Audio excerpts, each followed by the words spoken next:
ఈ ఏజ్‌లో pepper spray కొనాల్సిన అవసరం వస్తది అని లైఫ్‌లో అనుకోలేదు నేను. అలాంటిది ఫస్ట్ టైం నా లైఫ్‌లో ఒక పెప్పర్ స్ప్రే ఆర్డర్ చేయాల్సిన అవసరం ఎందుకొచ్చిందో తెలుసుకుందామా? మాట్లాడుకుందామా?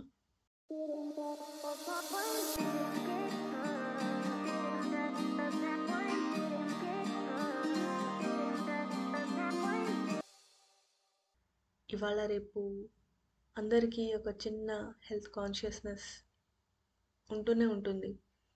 లావైపోతున్నాం, లేదా విటమిన్ డి దొరకట్లేదు, లేదా ఫిట్‌నెస్, హెల్త్ ఏదో ఒకటి సమ్ రొటీన్ మెయింటైన్ చేద్దామని ఎప్పుడైతే మనం ఆలోచిస్తామో the easiest thing, first thing that comes to your brain is walking. ఏం లేదు, కొంచెం కష్టపడి పొద్దున్న లేచి 1 కిలోమీటరో 2 కిలోమీటరో నడిచేసి వచ్చేస్తే చాలు, హెల్త్ కొంచెం బాగుంటుంది. Easiest thing, no rocket science కదా. అలాగే నేను కూడా ఇవాళ మార్నింగ్ వాక్కి వెళ్ళాను. నెత్తి నిండా ఆయిల్ పూసుకొని మంచిగా వాకింగ్ చేస్తున్నా. వెళ్ళేంతసేపు బాగుంది. రిటర్న్ వచ్చేటప్పుడు నడుస్తూ వస్తూ ఉండగా బైక్లో ఒకతను కూర్చొని ఉన్నారు. నేను ఎప్పుడైతే ఆ బైక్ పక్క నుంచి క్రాస్ చేశానో ఆయన, ఆ మనిషి అరిచాడు, లిఫ్ట్ ఏమైనా కావాలా, ఎక్కడైనా దింపాలా అని. మనకు అలవాటే కదా, మోస్ట్ ఆఫ్ ద టైం అమ్మాయిలు హెడ్ ఫోన్ పెట్టుకునేది పాటలు వినడానికి కాదు, బయట నుంచి వచ్చే పాటలు వినిపించకుండా ఉండడానికి. నేను అలాగే హెడ్ ఫోన్ పెట్టుకుని వెళ్తున్నా.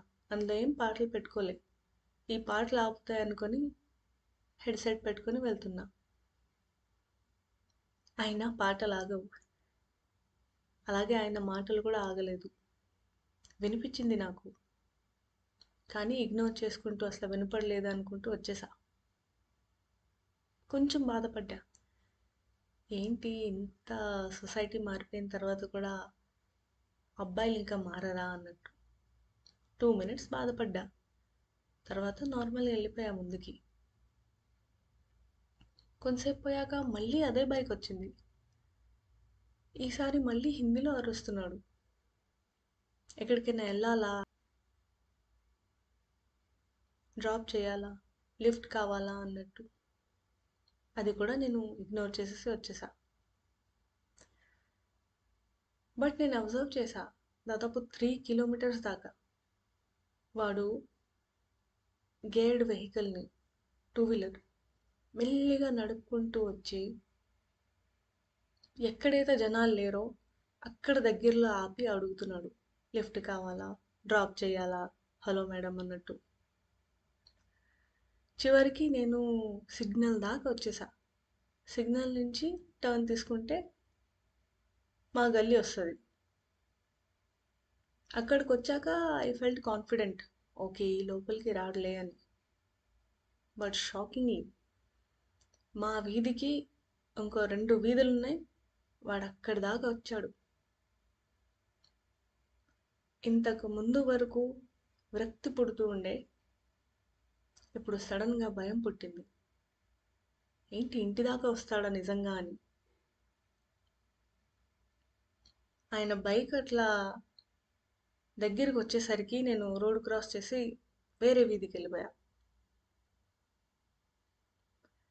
అక్కడికి వెళ్ళాక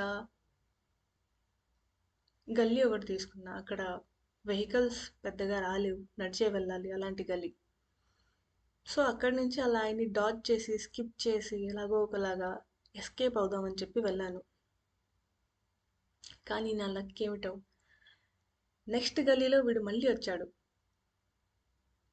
నేను ఆ టైంకి కాల్ చేస్తున్నా మా ఫ్రెండ్కి, ఎత్తితే ఏదో ఒకటి అడుగుదామా, లేదా ఫోన్ మాట్లాడుకుంటూ వెళ్ళిపోవచ్చు, ఎస్కేప్ అయిపోవచ్చు అనుకున్నా. కానీ ఆయన ఫోన్ ఎత్తలేదు. కరెక్ట్గా నేను ఫోన్ చూసుకుంటూ నడుచుకుని వెళ్దాం అనే లోపు వాడు ఇంకా దొరికింది ఈ మనిషి అనుకున్నట్లు దగ్గరికి వచ్చి, మేడం లిఫ్ట్ కావాలా, ఐడి ఇవ్వండి. వాడేం ఐడి అడుగుతున్నాడో నాకు అర్థం కావట్లేదు. ఐడి ఇవ్వచ్చు కదా అంటున్నాడు వాడు. నాకు అర్థం కాలేదు. లక్కీగా ఆ రోజు కొబ్బరి బొండం కొన్నా నేను. సో ఫస్ట్ అయితే అడిగాను, ఏం పిచ్చి పిచ్చిగుందా, వెళ్ళు ఇక్కడి నుంచి అని. వాడు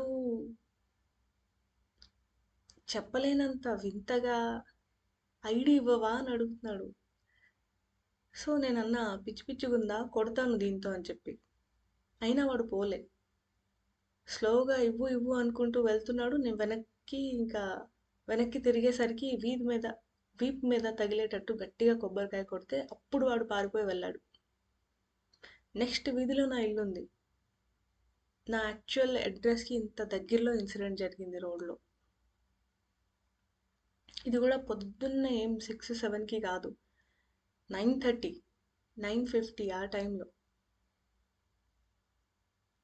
ఇంత బిజీ అవర్స్లో కూడా, బ్రాడ్ డే లైట్లో కూడా ఒక అమ్మాయి రోడ్డు మీద సేఫ్ లేదు. బికాస్ చుట్టూ నలుగురు లేరు. అది వాడి ధైర్యం. నేను లక్కీ కాబట్టి ఎప్పుడు లేనిది ఆ రోజు కొబ్బరి బొండం కొనడం వల్ల వాడి మీద విసరగలిగాను.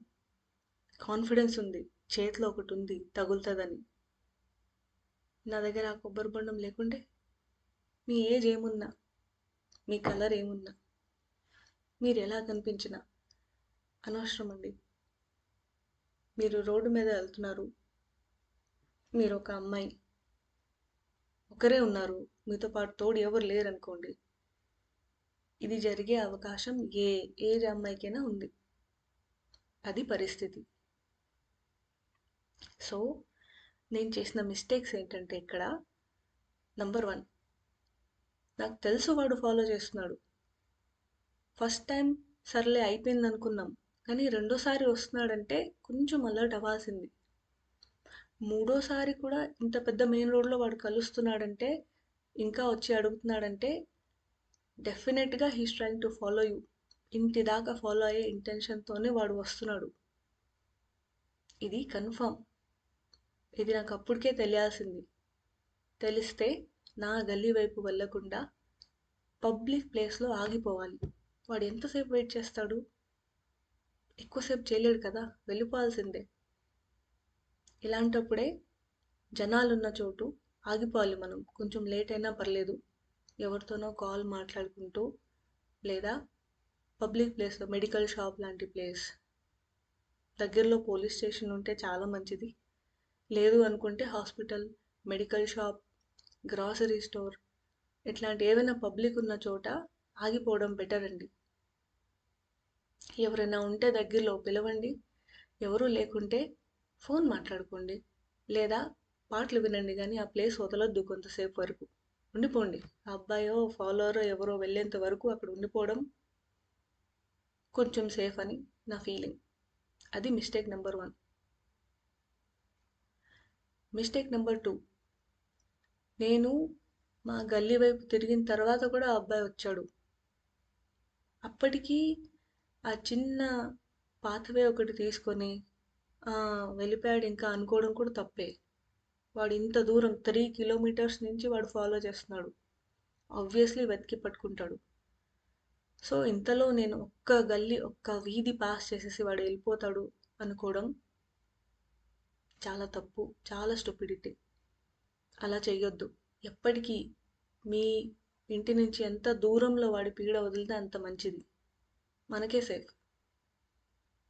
సో ఇది ఎప్పుడైనా సరే మీకు ఒకడు ఫాలో చేస్తున్నాడు అనుకుంటే మీ ఇంటి వైపు అస్సలు వెళ్ళకండి. పబ్లిక్ ప్లేస్లో ఉండండి. బస్ స్టాపుల్లో కానీ ఇట్లా ఎక్కువ జనాలు లేని చోట ఉండొద్దు. ఆ బస్ స్టాప్లో ఒకవేళ జనాలు ఉంటున్నారనుకోండి, బెటర్. సో అది ఇంకో మిస్టేక్.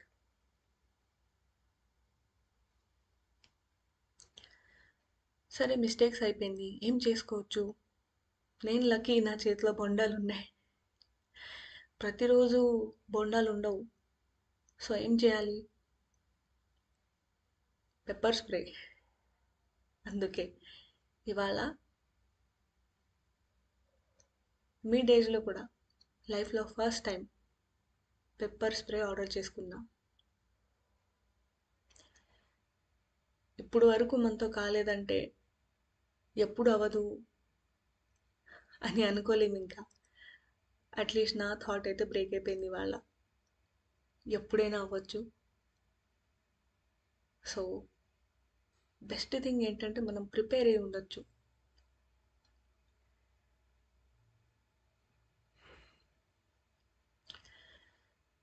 ఒకవేళ ఒకరోజు సడన్గా ఒక 10 కిలోమీటర్స్ మీరు నడిచి వెళ్ళండి అంటే first of all brain prepared ఉండదు.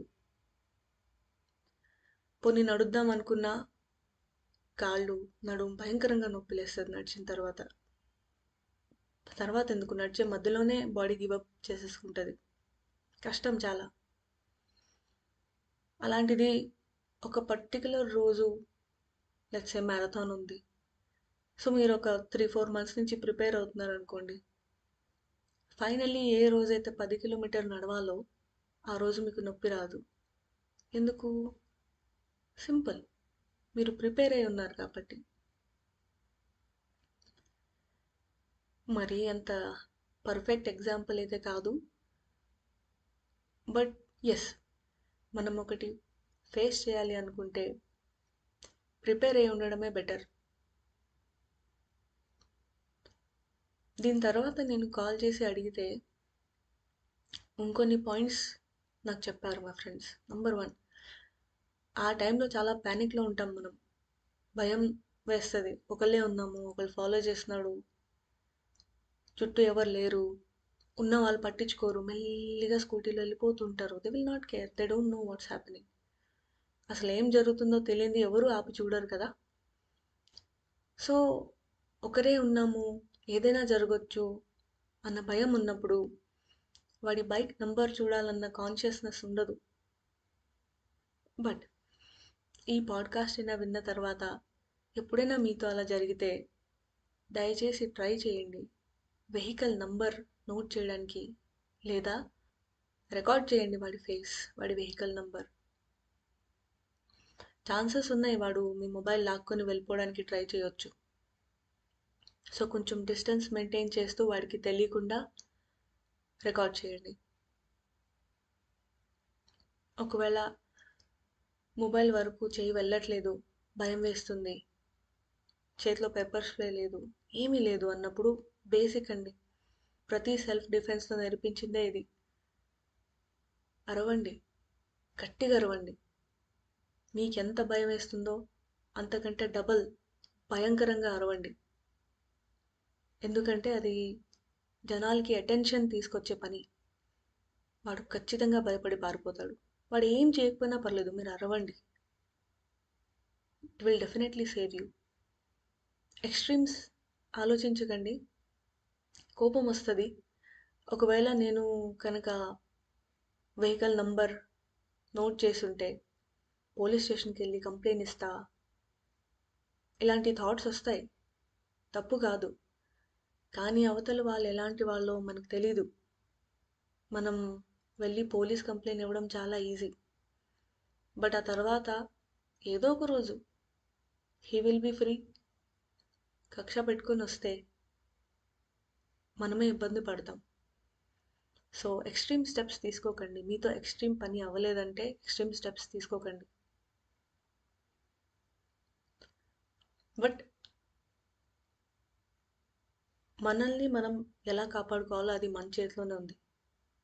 మీ ప్రొటెక్షన్ వరకు మీరేం చేయగలరో ఖచ్చితంగా చేయండి. సెల్ఫ్ డిఫెన్స్ కుదిరితే ప్లీజ్ నేర్చుకోండి, చాలా ఇంపార్టెంట్ అది. ఇట్స్ ఎసెన్షియల్, అబ్బాయిలకైనా అమ్మాయిలకైనా ట్రాన్స్జెండర్స్కైనా any human being. Self defence ఖచ్చితంగా నేర్చుకోండి. బట్ ఒకవేళ నేర్చుకోకపోతే definitely have a pepper spray. మీరు ఒకరే ఇలా వాకింగ్కి వెళ్తున్నారు అనుకోండి, హ్యావ్ అ పెప్పర్ స్ప్రే. రోడ్లో ఎట్లాంటి చాలామంది ఉంటారు, కానీ రోడ్డు వాళ్ళదే కాదు. సో భయపడొద్దు, ప్రిపేర్ అయ్యి వెళ్ళండి. ఇంకొక మాట, ఇలాంటి ఏమైనా జరిగితే ఒకప్పుడు నేనే చాలా బ్లేమ్ చేసేదాన్ని దేవుడిని. నేనేం తప్పు చేశానని నాతో ఇలా జరిగింది, ఎంత బాధగా ఉంటుంది నాకు, నేను ఎవరికి ఏ హాని చేయలేదే, అలాంటిది నాకు ఈ సిచ్యువేషన్, ఈ ఫీలింగ్, ఈ ఎక్స్పీరియన్స్ అసలు ఎందుకు, ఎంత అన్యాయం దేవుడా అని చెప్పి చాలా బాధపడేదాన్ని. బట్ ఇవాళ చూస్తే అర్థమవుతుంది నేను ఎంత లక్కీనో. ఇమాజిన్ నా చేతిలో ఆ కొబ్బరి బొండాలు లేకుంటే ఆ ధైర్యం వచ్చేదా? కొంచెం తక్కువే వచ్చేది. ఎప్పుడు లేనిది ఇవాళ నేను కొబ్బరి బొండం కొనుక్కోవడం నా మైండ్లోకి ఎలా వచ్చింది? ఆ క్రెడిట్ నేను దేవుడికే ఇస్తా. వచ్చే ప్రాబ్లమ్స్ని, నా రాతని దేవుడు మార్చడు, మార్చకూడదు. కానీ ఆయన తలుచుకుంటే నన్ను కాపాడుకోగలడు. చేతిలో బోండాలున్నా మనసులో కాన్ఫిడెన్స్ లేకుంటే ఆ బోండాలు వెళ్ళి వాడి వీపికి తగలవు. కాన్ఫిడెన్స్ కూడా కావాలి. సో కాన్ఫిడెన్స్ పెంచుకోండి, ప్రిపేర్డ్గా ఉండండి. కుదిరితే సెల్ఫ్ డిఫెన్స్ నేర్చుకోండి. లాస్ట్లో ఒక మోస్ట్ ఇంపార్టెంట్ మాట చెప్తానండి, బ్లేమ్ చేయొద్దు ఎవరిని. ఆ మనిషి వచ్చి అలా చేశాడు, వాడు తప్పు, వాడి అప్బ్రింగింగ్ ఎలా ఉంటుందో, అమ్మా నాన్న ఏం నేర్పించలేదా, ఇవన్నీ ఆలోచించొద్దు. ఎందుకంటే we never know, number 1. Number 2, blame చేసిన తక్షణమే జరిగిన దానికి మొత్తం రెస్పాన్సిబిలిటీ ఆ రీజన్ మీద వదిలేసి ముందుకెళ్ళిపోతాం మనం. ఇంకా ఆలోచించం ఏం జరిగింది, నేనేం చేసుంటే బాగుండేది, నా సైడ్ నుంచి నేనేం చేయాల్సి ఉండే, ఇవేం ఆలోచించము. కేవలం ఒక్క బ్లేమ్ చేయడం వల్ల. అన్ఫార్చునేట్లీ నాకు వచ్చిన సజెషన్ ఏంటంటే ఒక 2-3 డేస్ బయటికి వెళ్ళకు. But it is the right thing అండి. ఒక 2-3 డేస్ నేను ఆగి మంచిగా ప్రిపేర్ అయ్యి మైండ్ కూడా ఫ్రీ అయ్యి ఫ్రెష్గా వేరే రూట్ వైపు స్టార్ట్ చేస్తే నేనే సేఫ్గా ఉంటా. ఎవరికి తెలుసు, రేపు ఆ అబ్బాయి అదే ప్లేస్లో వెయిట్ చేస్తాడేమో, రోజు బొండలు కొంటదా అనుకొని. చెప్పలేం కదా. సో బాధపడకూడదు, బ్లేమ్ చేయకూడదు. ఒకటి జరిగింది, మన మిస్టేక్స్ ఏంటి, నెక్స్ట్ టైం మనం ఏం చేస్తే ఇలాంటి సిచ్యువేషన్ కొంచెం బెటర్గా హ్యాండిల్ చేయొచ్చు, అది ప్రిపేర్ అయ్యి ముందుకెళ్ళాలి. మనతో ఏం జరుగుతుందో అది మన కంట్రోల్లో ఉండదు. కానీ ఒకటి జరిగిన తర్వాత మనం ఏం చేస్తామో అది ప్యూర్లీ మన మీద ఉంటుంది. ఎంతకంటే దారుణమైన ఘోరమైన సిచ్యువేషన్స్ ఉన్నాయి లైఫ్లో చాలామందివి. వీఆర్ స్టిల్ ఫార్చునేట్ అండి, మనం ఇంకా చాలా లక్కీ. కూర్చొని మాట్లాడే స్టేజ్లో ఉన్నాం, నవ్వే పరిస్థితిలో ఉన్నాం, ప్రిపేర్ అయ్యేంత కెపాసిటీ ఇంకా ఉంది మనలో. మనం చాలా లక్కీ. ఐ హోప్ నా ఈ స్టోరీ మీకు హెల్ప్ఫుల్ అనిపించింది. మీ ఫ్రెండ్స్తో షేర్ చేయండి. వీలైనంత వరకు మీరు ప్రిపేర్ ఉండండి, మీ ఫ్రెండ్స్ని కూడా ప్రిపేర్డ్గా ఉండమని చెప్పండి. Have a beautiful life.